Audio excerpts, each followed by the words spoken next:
Hi there, I'm Karen Marie, and this is Psyched Up for Sunday, December 27th, 2020.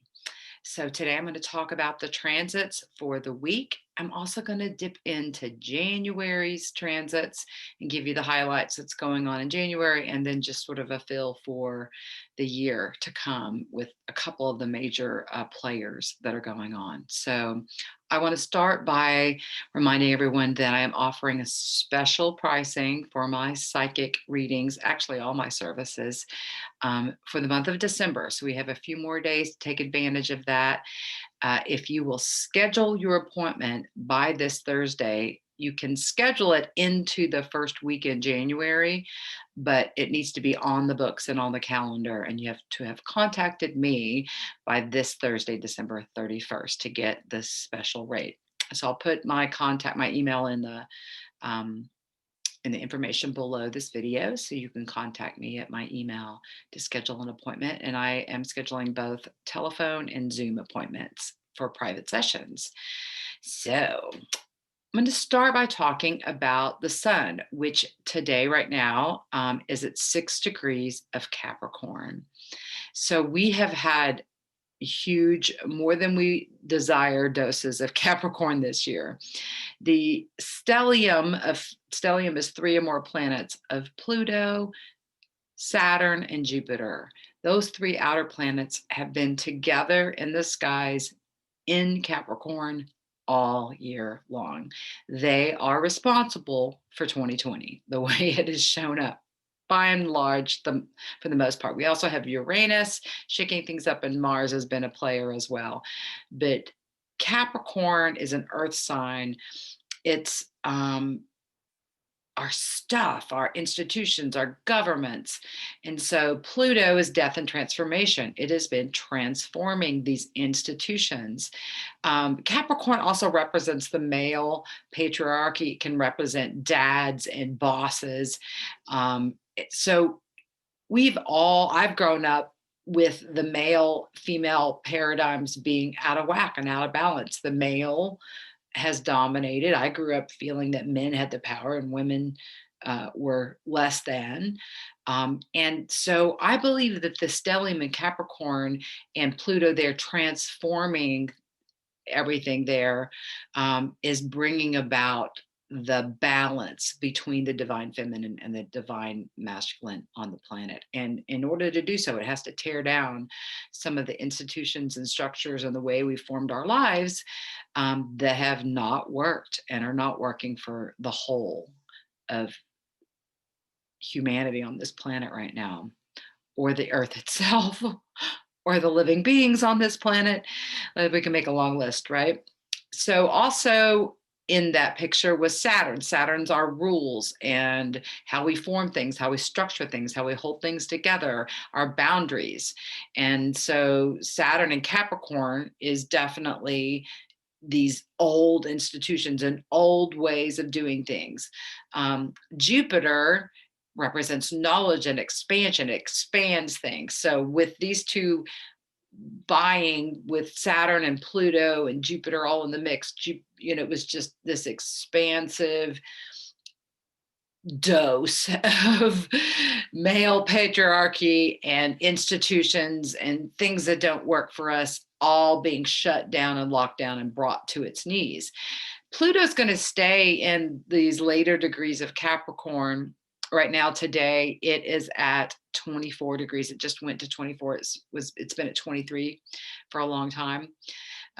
So it will slowly move around at the end degrees of Capricorn, and then in a few more years, it goes into Aquarius. So we have the sun in Capricorn. So it's like the sun is illuminating. It's highlighting issues such as family dynamics, because the sun in Capricorn can represent, again, the father and home and how you grew up and how you were raised. Mercury right now is also in Capricorn. It's at 11 degrees. So this is a degree of integrity. The sun at 6 is it's like letting go, and it's a creative degree, and today it's actually trining Uranus in Taurus. So Uranus right now, today's at 6 degrees of Taurus. Um, so Uranus is a very spiritual planet. It's the higher octave of Mercury. So it can represent some of the same things that Mercury does, technology and communication and transportation as well, but the higher octaves of it. Uranus is always like sudden, unexpected things. So it'll be shocking, out of nowhere things that will tear down and break down things. Uranus always replaces it with something right away, whereas Pluto is like a wrecking ball, demolition crew that someone has to come after and clean up.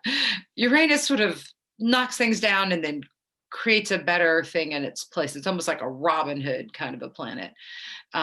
Uranus is the ruler of Aquarius, where Saturn and Jupiter just moved into. Last week on the winter solstice, these two were at 0 degrees, both of them. And this is another thing that they have not been together in the skies like this for 800 years, and they won't be again in the skies like this for our lifetime. So Aquarius represents humanity. It's an air sign. I don't know if you felt it, but I felt a shift in the energies of just, and it can also be kind of a buzzy energy. Um, you know, Uranus is, Uranus is the maverick. Aquarius is the maverick, like loves things outside the box. All people in all its diverse forms of humanity are important. This is the banner of the Aquarian. If you know an Aquarius sun person or moon or rising, you will find them to be unique and different, and their collection of friends is very unique and different too. Aquarians like to do things outside the box. So right now, today, Jupiter and Saturn are now at 1 degrees of Aquarius. So Jupiter, again, is knowledge and it's expansion. It's a beneficent, it's a good luck. Whenever Jupiter highlights a planet, it is usually brings good luck and benefits. It can bring excess too. Jupiter expands things, so it can make you want to do too much of something when it highlights or comes into a contact with particular planets. Saturn, again, restriction, constriction. So they're like the gas pedal and the brake, these two together. But they are initiating a new dawning of it's the prequel to the age of Aquarius. We're not exactly starting the age of Aquarius yet, but it's certainly, these planets in Aquarius will feel so much better than this heavy duty earthbound stellium that was in Capricorn all of this year. So Jupiter it's going to be going ahead of Saturn tomorrow. It'll go up to 2 degrees. So when at them both at 1 degrees, this is about I love, right? So I love to believe, Jupiter. I love to create my life with discipline and boundaries that work for me. I love to do things that's innovative. These are like how I would kind of interpret and put these things together. So they're super powerful. Tomorrow, Jupiter will actually break away from Saturn and get ahead of Saturn, which will feel like a breath of fresh air too. It'll move into 2 degrees, which is I feel. And so Jupiter will be expanding feelings. It's going to be on the move. It starts moving, even though it was in Capricorn all year long. It did a retrograde thing. It's going to be clipping through Aquarius. In the middle of May, it actually bops up into Pisces. And then it will go retrograde. It gets up to 2 degrees Pisces before it goes retrograde. It will come back into Aquarius. Over the summertime is when it bops up into Pisces, and then it'll come back into Aquarius, and it'll be in Aquarius for most of the rest of the year. I'm kind of excited about this transit. Jupiter is the gift bringer and the benefit bringer. So if you've got any planets in Aquarius, you will find them highlighted in this next coming year. And this can be a great time to set the intention for what you want to innovate in your life. What is your heart guiding you to learn. That's another thing that Jupiter rules Sag and love to learn or love to explore. Saturn again is how we structure ourselves, boundaries, like what are the ways we want to restructure or innovate how we structure our lives and how we set boundaries with ourselves. So these are some of the themes that these planets will be activating within us, and it's an opportunity. The astrology, the planets just really show you cycles, and they don't really predict. They show you the backdrop. It's like a weather forecaster can say it's going to be 80% chance of thunderstorms. It's a large percentage of chance that you're going to get rain. They can't predict where lightning is going to strike, right? It's kind of a similar example that you can.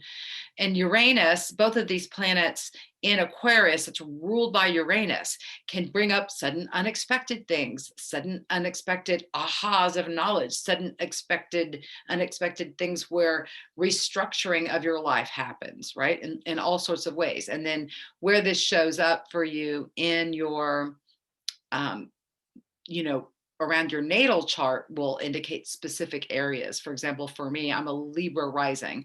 So these are in my 5th house, which is the house of creativity, sexuality, romance, children. So there can be sudden, unexpected things. My Venus and my Saturn are there. So I'll be having my Saturn return probably not until 2022. Every 39 years, Saturn has a 39-year cycle. That's why when people get to the age of 39, they have their Saturn return. It can be an intensive time. It can also be a wonderful restructuring time, in the time where you feel like you've like learned something major and you've come full circle. So Saturn will be crossing that. Saturn will take about 2.5, 3 years to go through Aquarius. So I've got my natal Saturn at 19 degrees of Aquarius, and my Venus is at 26. So I'm excited with my Venus there. It's already in this house of romance. And with Jupiter and Saturn both transiting this, and Jupiter in particular is going to make 3 passes over my Venus at 26 degrees, because it'll pass it once as it's going out in May, and then it'll back over it, and then it'll pass it again. So I get 3 passes of Jupiter over my Venus. So for example, that will bring opportunities for romance and love into my life. I'm single, so I'm welcoming that energy. Also, when it goes retrograde, it can bring past loves up for me. So I would predict that by this time next year, I have found my life partner because of Jupiter's help. Venus will also be going over my Venus in the next couple months. So there's all these indications. Again, it doesn't predict, but it ups the odds, especially when it makes 3 passes over my Venus. There should be a lot of activity into things that I love and things I'm passionate about. I also love music. I'm a professional musician. I play 3 instruments. I sing and I write songs. So I also expect this coming year to be a year of great creativity, as Jupiter is expanding the energy in my 5th house, right? And so this is also, as an Aries, is happening in my 11th house, which is expanding my circle, my network, and my connections with others, right? So that's just an example of how you can break it down and look at it personally, using myself as an example. So we've got the moon right now in Gemini. It will be crossing over the North Node tomorrow. So the North Node is a collective energy of where we're supposed to be focused and learning our lessons right now. So in Gemini, it is the twins. It's ruled by Mercury, rules the head. So there's a focus on communication. And it's kind of like when Mercury goes retrograde, it can affect how you communicate with people. It can affect your computers, your phones, your travel, your transportation, your vehicle. And so Gemini, since it's ruled by Mercury, can also activate all these things. When the moon is transiting, which it is, it illuminates this even more. Gemini also rules the media. It rules siblings and neighbors. So things can come up in these realms as well.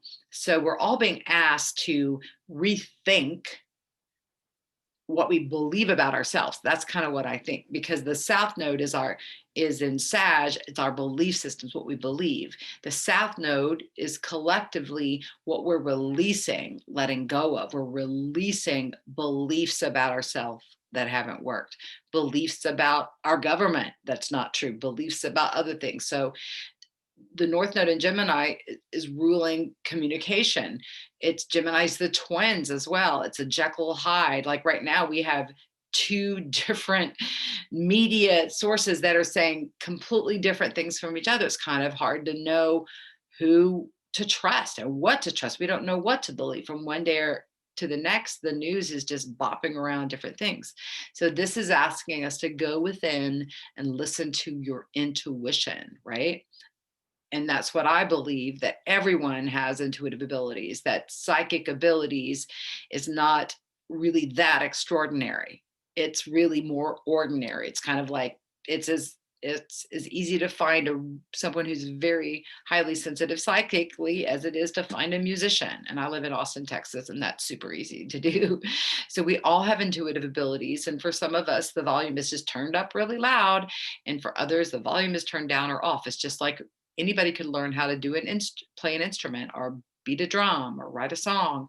Some people are going to be super amazingly gifted at it, and other people maybe not so much. But in the psychic realm, everybody is hooked up and already pre-wired with intuition that's connected to your own higher self. So your own inner spiritual center is where the voice of the intuition comes from. And if you can quiet the mind, you can access that information easier. So this is where spiritual practices and meditation come in. And I've been advocating that. I do that anyway. Personally, I have both a Buddhist chanting practice and a silent meditation practice. I do both every day. I have about 2 hours of time I put in every day to spiritual practices in the morning and the evening. My morning ritual is longer, but it helps me get anchored into my higher self and not the things of the world and not what my brain or whatever I've learned or what I've been told is telling me. I get to access my own inner divinity and operate from that place. And that's the place I operate when I do readings as well. So and things go more smoothly. You get in rhythm when you plug in to your spiritual groove. And I see so many people in the world that are basically spiritually anorexics. They're not getting spiritual food in any way. And so they're starving themselves of the very connection that is the sustaining directive force in our lives. So I feel like with the North South node in Gemini and Sag, we're really it's an opportunity to let go of the things that aren't serving us, that our mind is on and our belief systems have been based in. So a lot of shifting and changing of that as these nodes transit Gemini and Sag. Um, Okay, that's what I have about the nodes. Oh, the moon will be going into Cancer next. We'll have a full moon on Tuesday evening, the 29th, and it is exact, I think it's about 9:30ish, a couple minutes before, I believe, Austin, Texas time, so Central Standard Time.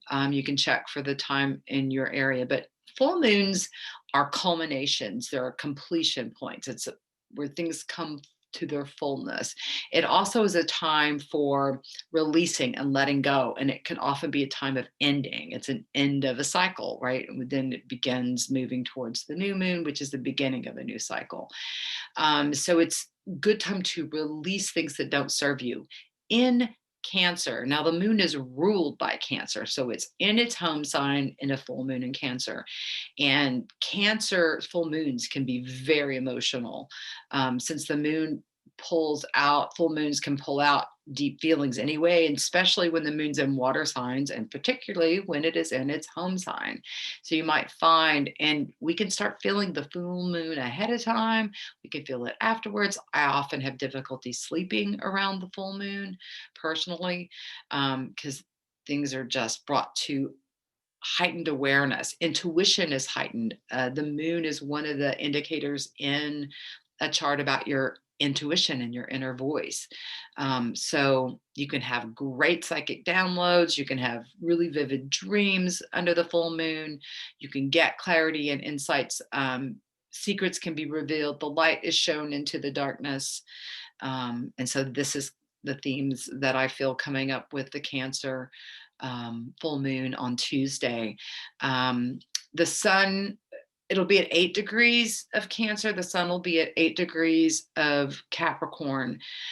So again, this is the father-mother axis. Cancer is often the mother. Capricorn, like I said before, is the father.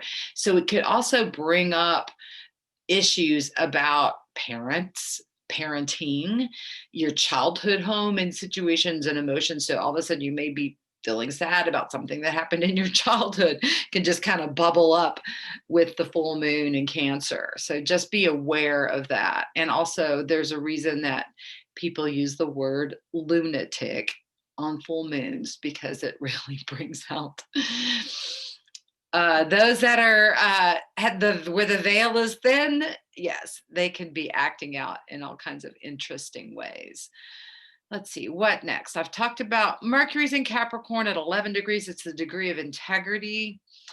It'll be bopping on through. The planets are all, except for Uranus, are all now direct. Uranus will go direct around the 14th of January, I believe.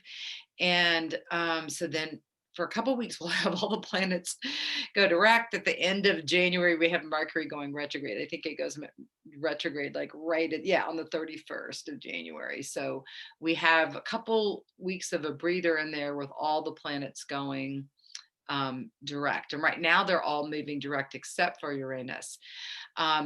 Right next to Uranus right now is Black Lilith.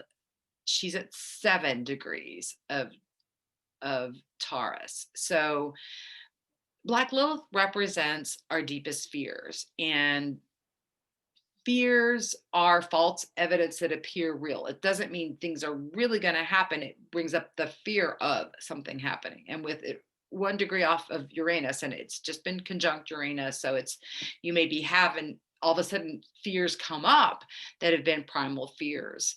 And in Taurus can be fears about our value and our self-worth, or our valuables, or our money, our finances, our food even. And so these deep primal fears could be stirred up with this Venus Uranus combo.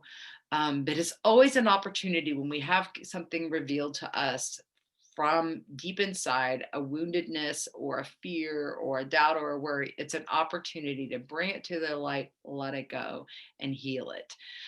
So it's, as Black Lilith has been transiting Taurus, it's been helping us to heal our primal fears about how we feel about ourselves in terms of our value and our worth.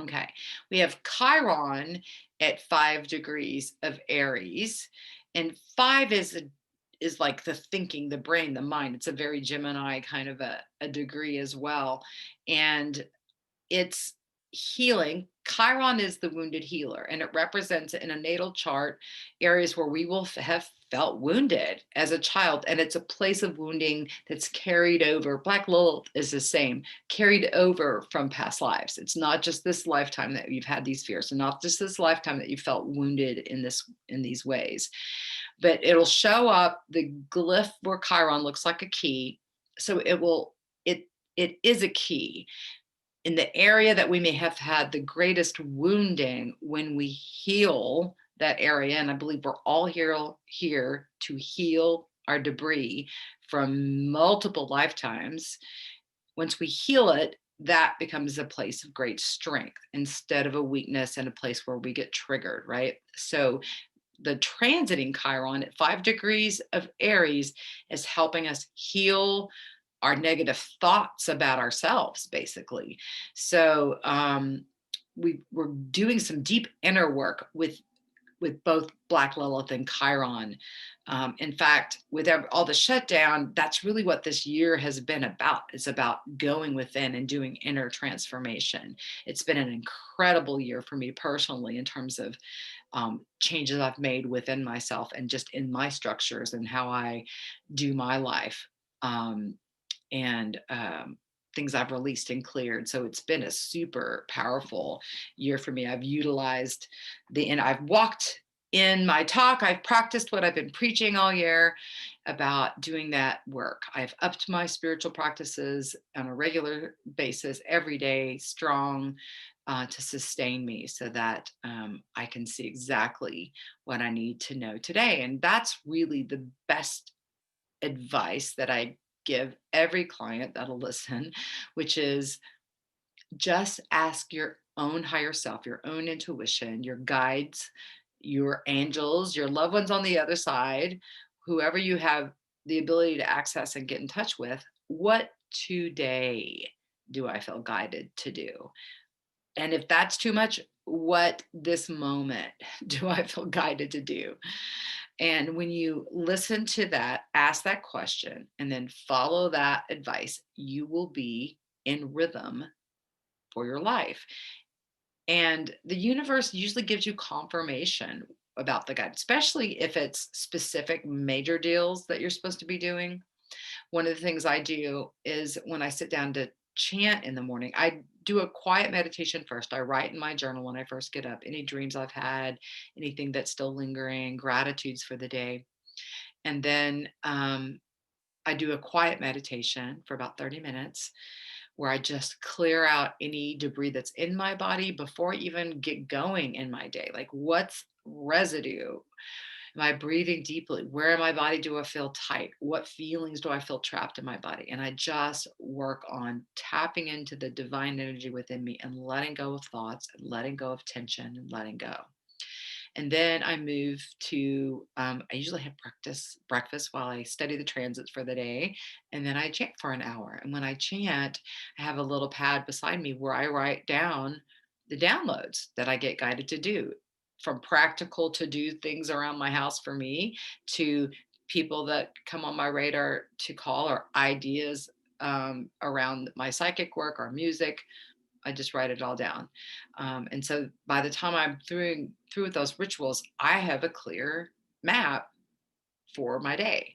So I would suggest anyone else do that. It works very well for me. And at the end of the day, then I chant in the evenings, and then I review. I go over as I write the things down. I put a little outlined heart. And then when I go back in the evening, I color in all the hearts that I actually got to that day. And some days I get to everything I got in the morning, and other days I don't get to any of it. And I just notice. I don't make a judgment. I just notice. But I feel the best when I accomplish the things on my list to do. And sometimes I need to chant for more today, or I need to go for more quiet meditations. And throughout the day, if something comes up that knocks me down emotionally, I'll either sit and do a meditation at that point, additional one, or I'll chant about it to tap into spirit and ask the universe how to move through it so that the universe is working with me in my life and I don't feel alone in the world. So that's my story on that. Okay, so Mars right now is at 25 degrees of Aries. It's still in a loose square with Pluto that's at 24. So again, and Eris is at 23, I think still. Yes, it's at 23. So it's still Eris on one side and Mars on the other, and Pluto in the middle in a square. This is still the volatility of protest and cray cray and eruptions going on. The good news is this Saturday, Mars will move back to 28 degrees where it was before it started to turn retrograde in September. So it's finally going to be what we call out of its shadow. And then it will be moving into Taurus on the 7th of January. So it will be moving into a new sign, a new theme. It's been parked in Aries for 6 months. So that will feel really wonderful for Mars to move into new turf. But in the interim, there's still this volatility factor that could be stirred up with the square to Pluto and the conjunction with Eris. Um, and again, we've got Uranus that can throw sudden, unexpected things in the mix.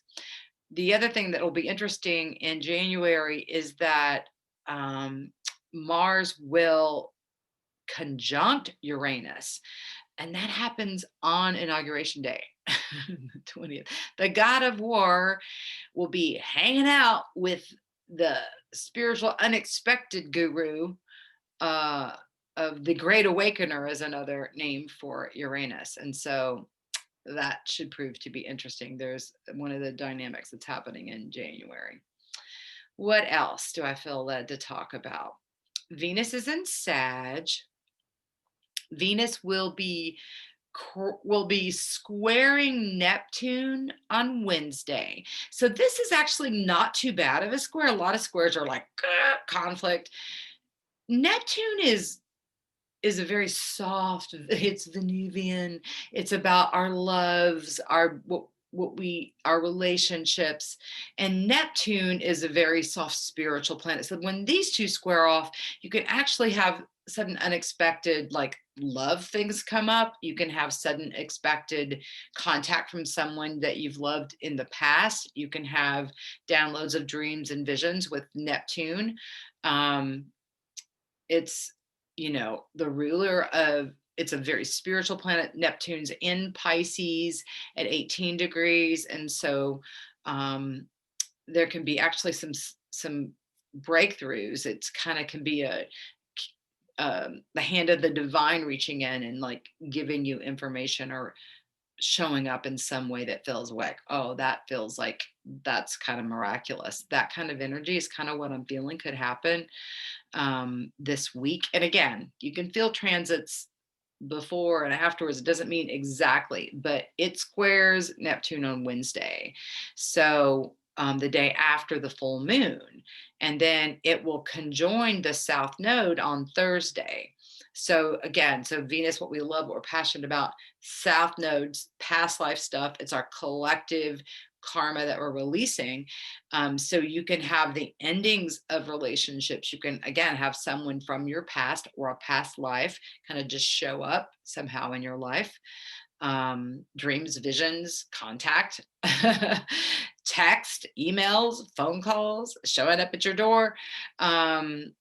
But it's a releasing energy. So the full moon on Tuesdays are releasing. Venus crossing the South Node on Thursday is a releasing energy. So there can be a lot of like shedding. Of course, we're going to release the whole year Thursday night at midnight. Friday, we get a whole new year. And so we can leave this one in the dust. Just done, check, put a fork in me, I'm done this year. So it's a pretty spiritual, easygoing week, except for the Mars Pluto stuff. But the fact that Saturn and Jupiter have moved off away from Pluto gives us some breath of fresh air, because they're in these air signs, these new beginnings together. Again, I really want people to tune into, what do you believe to be true about yourself, Jupiter, and how do you structure your time, Saturn, and new innovative ways of thinking and believing about yourself and structuring your day and structuring your time. You may even be restructuring your whole life. You may be rearranging your house or remodeling your house or moving, even with these energies of like, Uranus just likes to do things out of the box. It's innovative. So all kinds of surprising, innovative. It's going to be a year of surprises. That's for sure. It's going to be a definitely difficult one to predict, with Uranus as a player, shaking up the earth, literally Taurus, sudden unexpected earth events, which has been going on for 2.5 years since it's been in Taurus. There'll be more of the earthquakes and the fires and the floods and the tornadoes, and the natural disasters will definitely still be full tilt boogie for about 5 more years with Uranus continuing the transit of Taurus. So, um, but it's also restoring things. It'll be shaking up our banking systems because Taurus rules the second house. That's where we store things, including our money and our food. So I really feel like our money's going to be really it's already been shaken up. A lot of people have lost their jobs over this last year. So that's just an example of some of the Uranian energy, and people have had to reach out and plug into their community. So that's a benefit. I'm a believer as a Buddhist that everything negative that happens can be transformed into something positive. We use two phrases in my Buddhist tradition. One is turning poison into medicine, or turning an obstacle into a benefit. And I have trained myself over 36 years of Buddhist practice to look at the difficulties in my life in that way. If something feels like it's daunting, or I start worrying about it or feel fearful about it, I just stop, tune in, and said, okay, how can I transform this poisonous feeling into medicine, something that feels like medicine for my life? How can I turn this obstacle into a benefit? So not just neutralizing the obstacle or neutralizing the poison, but that your life is even better off as a result of transforming whatever's in front of you. So that's how I like to approach life. It really helps lessen fears with that kind of attitude. I've noticed. I was super just ruled by my fears. When I first started practicing Buddhism at age 21, my life was a mess. And Buddhism gave me this structure to have a daily spiritual practice and to look at life in a different way, to see myself as having a Buddha nature, and that I could access that divine wisdom. It wasn't somewhere away outside of me, it was right within me. And I just had to remove the obstacles within me to be able to access that. So that's that. I seem to be preaching today. A little bit of preach going on.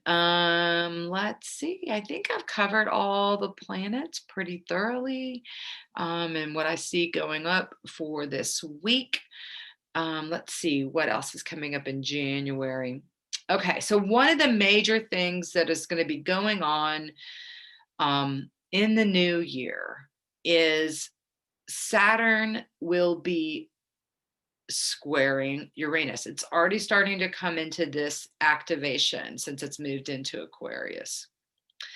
It will actually square Uranus 3 different times this year. So the rules and the structures and how we form our lives are going to square off with the Great Awakener and things being shaken and torn down. So more of that. But again, Uranus is positive. It only tears down things to replace it with something better, but innovative. And it does surprise. It loves surprises. Uranus throws the best surprise parties of any of the planets in the zodiac. So it will be a year of surprises, no doubt, in all kinds of ways. And again, wherever this shows up in your chart, you can kind of sometimes see the areas. If you're ruled by Taurus, you're probably already been feeling this over the last several years. And if you've got any planets in Aquarius, you're definitely going to be feeling this desire to re-innovate your life. Everybody's going to be feeling it, but extra specially felt are the Tauruses and the Aquarians, or any planets. Like I don't have my sun, moon, or rising, which are usually the main 3 that we look at for planetary effects. But my Venus is in Aquarius, my Saturn is there. So I'm definitely going to be feeling it. I probably, with my Saturn there, probably move this year, restructure my life in that way. And again, I'm hoping to restructure my relationship life this year as well. Mars will go into Taurus on the 7th. On the 9th, Venus goes into Capricorn and Mercury goes into Aquarius. Neptune will be squaring the nodes. It's already squaring the nodes, but it gets into an exact square from the 23rd to the 27th in January. That mid-month point is going to be super interesting because Mars is going to be conjuncting with Uranus on election day, 20th, 21st, not election day, inauguration day. The sun goes into Aquarius as well on the 20th, so it will join the party in Aquarius. And then Jupiter is going to square Uranus from the 15th through the 19th. So we have this, like, these players of like, woo, surprise, woo, surprise. January just feels like it's going to be a month of surprises. So, but positive, like I said, it can be surprising things initially can feel disconcerting, but it will be for everyone's betterment. So, Saturn is going to be going from 1 degree to 5 degrees this month. Jupiter goes from 2 degrees tomorrow till 9 degrees this month, meaning this upcoming month of January. In January, Saturn will go from 1 degrees to 5 degrees. So it's on the move. Jupiter will go from 2 degrees to 9 degrees. It's starting to really hot, and like I said, by mid-May, it's already gone all the way through Aquarius and into Pisces. So after being stuck in Capricorn all year long, it's on the move to expand this innovation principle of Aquarius. So I expect all kinds of new ideas and technology to also, because Uranus rules technology. And so all kinds of internet surprises could happen, or new things coming out in terms of how we access the higher octave of communication.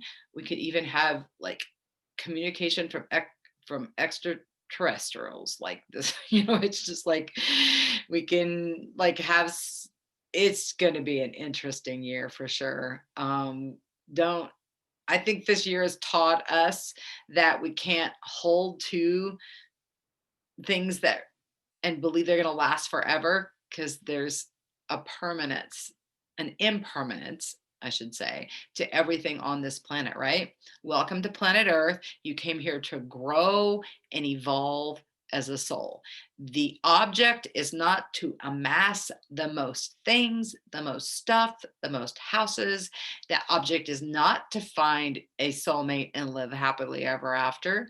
I really believe in soul tribes. They're not just one person for you on the planet. There's a tribe of people. You need to find a tribal member. Tribal meaning you've known them many, many lifetimes, so they feel familiar from the start. Those are the relationships that are going to feel the best to you.